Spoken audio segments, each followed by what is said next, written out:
Aku bosan dengan menu bekalku. Kalian tak akan menemukan kota ini di peta manapun. Hanya sebuah kota kecil bernama Sunapa. Tidak ada yang istimewa dari kota ini. Aku pun sekedar ingin menceritakan kisah yang mungkin tidak ingin kalian dengar. Tapi aku akan bercerita dengan jujur. Perkenalkan, namaku Alinka. Aku anak perempuan yang jahil. Semua keinginanku harus dipenuhi. Yap, seperti itulah aku. Aku sebenarnya punya banyak sekali cerita menarik, tapi kali ini aku sedang ingin bercerita tentang menu bekalku.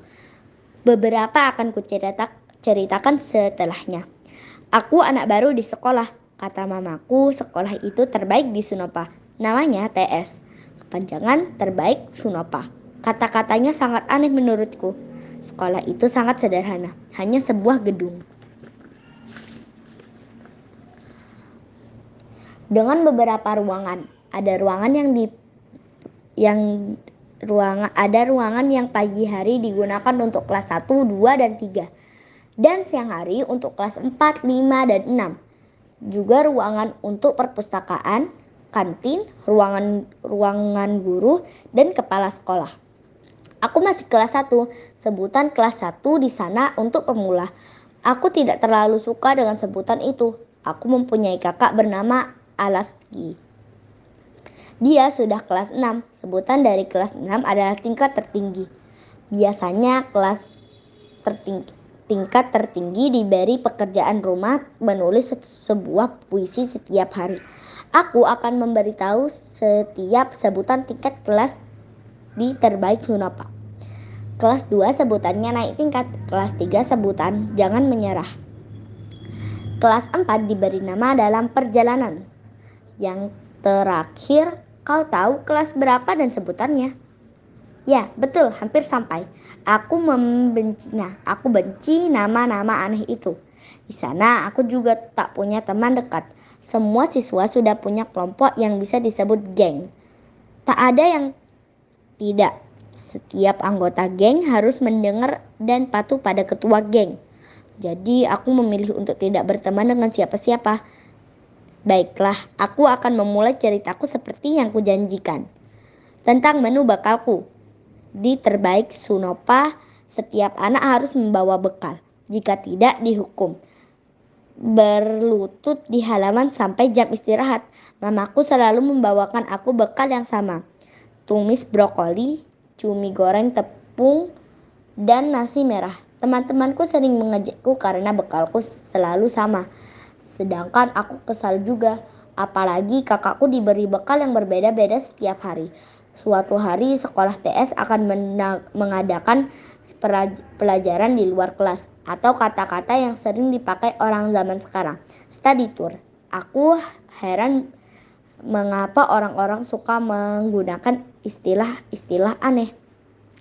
Pelajaran di luar kelas dilaksanakan tepat pukul 6.30 pagi hari Senin. Jadi tidak akan ada upacara. Aku tidak akan berbaris di lapangan. Aku bosan mendengarkan kepala sekolah bicara hal yang sama. Setiap pelajaran di luar kelas kami diperhatikan mencatat apa yang kami lihat. Mencatat saja. Sebenarnya membosankan juga, tidak menarik. Tapi aku sedang memikirkan hal lain. Ini kesempatanku untuk meminta bekal yang berbeda-beda pada mama. Di perjalanan pulang, aku bertemu dengan temanku, Aliana. Aliana menyapaku, "Hai, kamu Senin ikut study tour kan?" Kayaknya sih iya, tapi lihat saja. Bekalmu apa? Masih sama? Sampai jumpa ya, aku meninggalkan Aliana. Ya, sampai jumpa Alinka. Aliana berteriak padaku. Aku tidak mendengar dengan pasti apa yang dikatakan Aliana. Sebenarnya bukan tidak mendengar, tapi pura-pura tidak mendengar. Aku berpura-pura tidak tahu karena satu alasan. Aku tidak mau ditertawakan Aliana dan teman-teman gengnya. Sampai di rumah, aku melihat mama sedang sibuk di depan laptop. Aku langsung saja melakukan kegiatan yang pasti disukai mamaku. Menyapu, mengepel, mencuci piring, dan membersihkan halaman. Ini pertama kalinya aku melakukan semua itu tanpa diminta. Aku melakukannya karena aku punya satu keinginan. Mama diam saja, seperti tidak memedulikanku. Tapi aku tahu mama melihat pekerjaanku. Ketika malam sudah lewat pukul 7, aku selesai makan. Papa belum pulang. Akhir-akhir ini papa sering terlambat pulang. Kadang-kadang tidak pulang, tapi kami mulai terbiasa. Aku jadi tidak begitu mempedulikan papaku sudah pulang atau belum. Kakak sedang mengerjakan PR, menulis puisi. Kakakku tidak pintar menulis puisi. Menulis puisi itu sulit. Aku suka mendengarkan kakak dan papa berdiskusi soal puisi. Aku diam-diam mencoba menulisnya. Aku menulis banyak puisi. Aku tidak yakin itu bagus, tapi aku simpan saja dulu. Ketika di tingkat tertinggi, aku tidak akan repot lagi menulis puisi. Mama sudah belanja. Aku bertanya pada mama. Mama menatapku dengan aneh. Menurutku, belum tumben kamu tanya itu. Senin hari spesial, Mah. Kenapa? Ada kegiatan pelajaran di luar kelas. Jadi mama mau tidak membuatkan aku bekal yang berbeda. Aku mohon. Mama tampak berpikir, tapi menu barunya mungkin kurang enak. Tidak apa-apa. Ya, tidak apa-apa. Pokoknya berbeda. Tapi menunya apa? Tanyaku. Mama tersenyum. Lihat besok ya. Mama akan usahakan bikin menu baru. Aku mengangguk dan pergi ke kamarku. Aku rebahan di kasurku, memikirkan bekal apa yang akan dibuat mama untukku. Mama sering memberi aku kejutan. Aku merasa bekalku di hari Senin adalah kejutan dari mama. Aku bangun, mandi dan berganti pakaian. Aku bergegas menuju ruangan makan. Kakak sedang membaca koran. Papa terlihat sedang bermain game di handphonenya. Aku tidak tahu kapan papa pulang. Mungkin papa sedang bermain game. Anak zaman sekarang, Mobile Legends. Kata papa permainannya seru. Tapi aku anak yang tidak gampang tergoda. Aku ingat pesan mama, game di handphone tidak baik untukku. Jadi aku tidak bermain Mobile Legends atau permainan apapun di handphone. Papaku jika sudah main handphone suka lupa waktu. Aku kesal jika sudah begitu. Mamaku sibuk menyiapkan sarapan untuk mereka. "Pak, kapan kita berangkat?" Aku tidak mau telat. Papa hanya menjawab, dan tidak bergerak sedikit pun. Papa masih asyik dengan permainannya. Aku kesal. Aku menarik tasku, berlari keluar rumah. Aku segera mengambil sepeda dan memutuskan bersepeda menuju sekolah. Menunggu papa sama artinya akan kena hukuman di sekolah dan tidak bisa mengikuti pelajaran di luar kelas. Bekalmu pasti masih sama. Teman-teman langsung meledekku ketika aku sampai di kelas. Napasku masih ngos-ngosan karena aku ngebut. Aku tidak mau terlambat dan ketinggalan bus untuk perjalanan di luar kelas. Oh tidak, aku lupa bawa bekalku. Aku memeriksa isi tasku.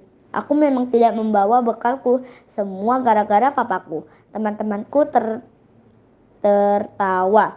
Mengapa orang-orang suka tertawa ketika melihat orang lain kesusahan? Aku kesal sekali. Aku bahkan tidak tahu tadi mama membuatkan aku bekal apa. Jangan khawatir, belum tentu kepala sekolah datang. Salah seorang temanku menghiburku. Aku sedikit lega. Aku melihat bus kuning dengan jendela segitiga di halaman. Waktunya naik bus. Aku duduk bersama anak kelas 2. Aku tidak suka duduk dengan anak kelas 1. Mereka suka membicarakan hal membosankan. Dia adalah anak paling pintar di kelas 2 sekolah TS. Aku dengar dari pembicaraan nama-nama di kantin sekolah. Anak itu bernama Suinhar. Aku menatap Swinhar yang duduk di sebelahku. Wajahnya serius sekali, dia tidak tersenyum sedikit pun.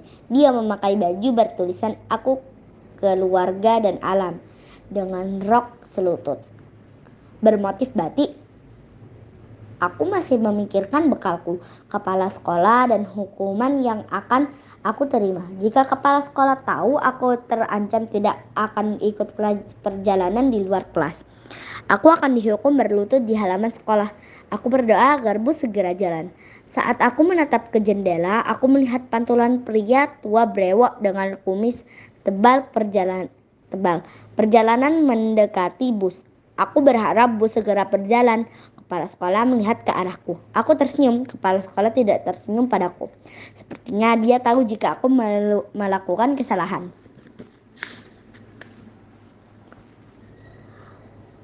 Swinhar, apa bekalmu? Aku mendengar suaranya yang serak. Selamat pagi, Pak. Aku menyapa kepala sekolah. Apakah aku sedang berbicara padamu? Anak untuk pemula, kau harus melihat kelasmu sebelum bicara. Aku tak suka dengan orang yang menilai orang dari kelasnya.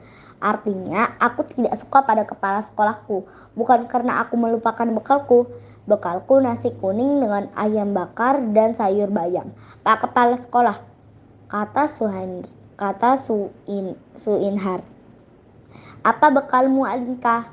Kepala sekolah menatapku dengan wajah menyeramkan. Aku lupa bawa bekal, Pak, jawabku. Apa? Kepala sekolah melotot ke arahku. Kumisnya seperti bergoyang-goyang. Seharusnya kamu dihukum dan tidak boleh ikut, Alinka. Pak kepala sekolah kesal. Aku beruntung bus sudah mulai jalan. Kepala sekolah tidak bisa menurunkanku di jalan.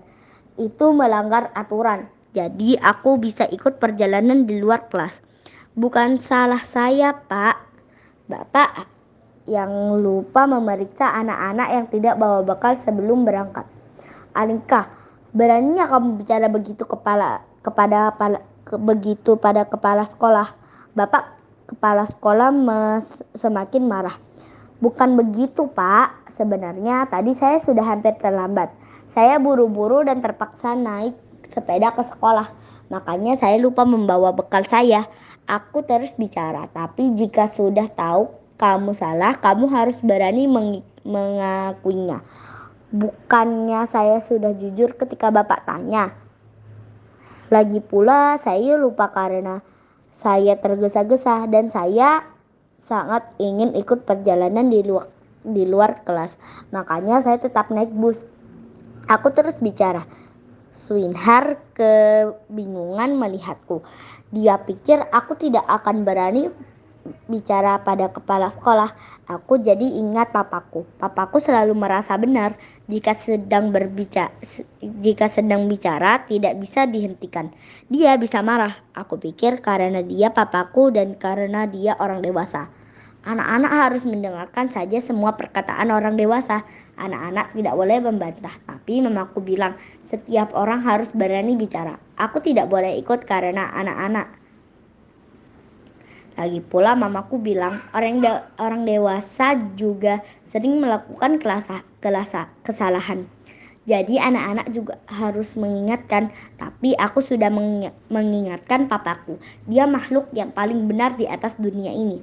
Pak, kata mama, anak-anak harus bersekolah. Jadi saya harus ikut perjalanan di luar kelas.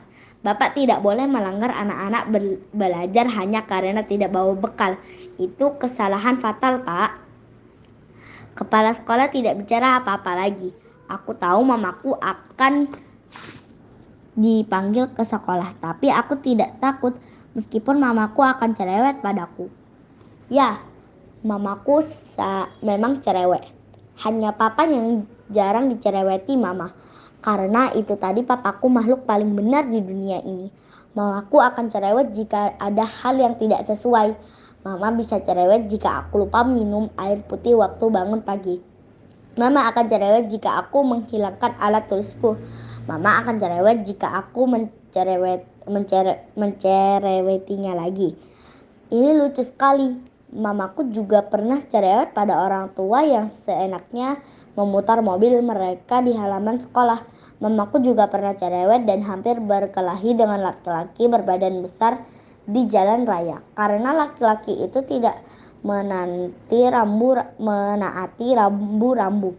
Tapi menurutku mamaku baik pada teman-temanku meski teman-temanku sering nakal dan jahat padaku. Jangan tanya apa-apa soal papaku. Nanti saja aku ceritakan.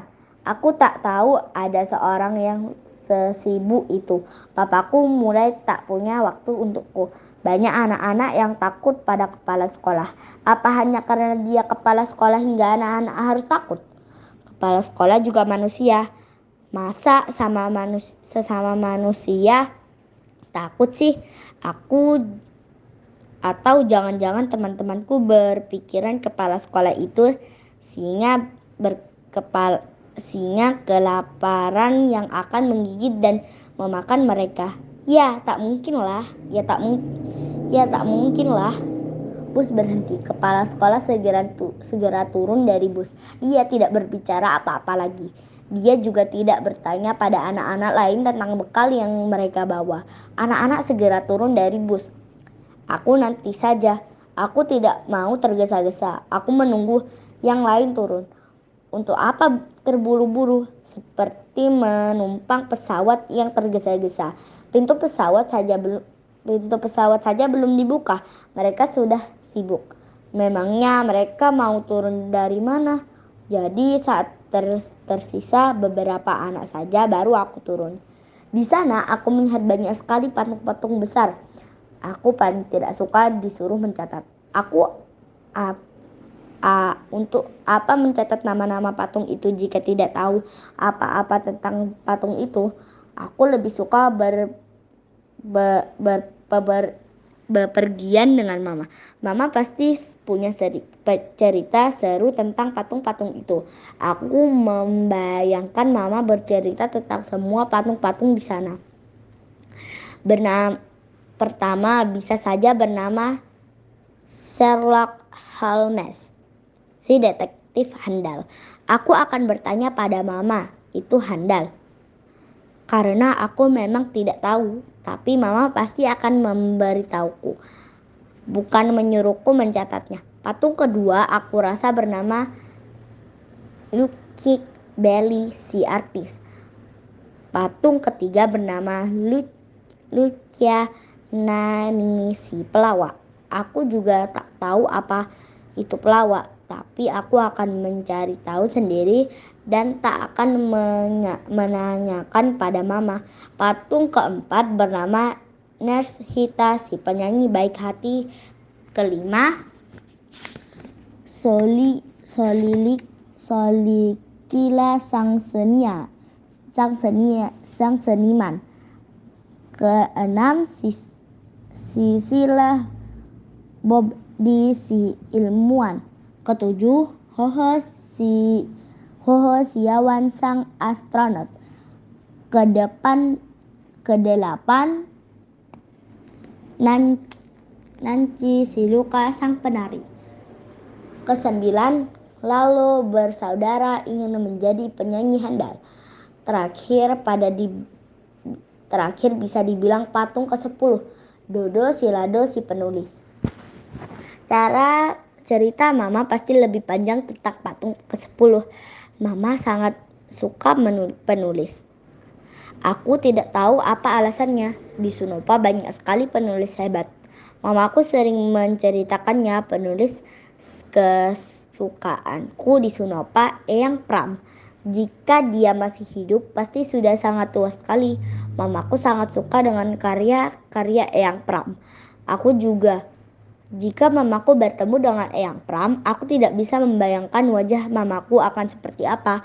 Mungkin pipinya akan memerah, matanya akan terbelalak,